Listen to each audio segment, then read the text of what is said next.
என்னமோ உங்க பேரெல்லாம் சொல்றதுக்கு எங்களுக்கு ஏதோ ஒரு பெரிய பயம் மாதிரியும் அப்படி ஒரு விஷயத்த சொல்லிடுறது. பேரை சொல்லணும் பேரை சொல்லணும் பேரை நான் ஒரு படத்துல சொல்லுவேனே, லியோவை பார்க்கணும் லியோவை பார்க்கணும் லியோவை பார்க்கணும்.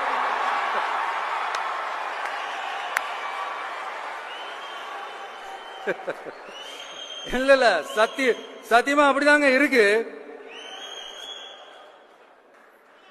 சென்டர்ல ஆள்றவங்கன்னு சொல்றோம். சென்டர்ல யார் ஆள்றா? காங்கிரஸா?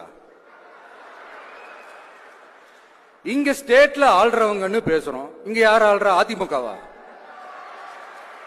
அப்புறம் என்ன பேரை சொல்லணும் பேரை சொல்லணும் புரியலையே.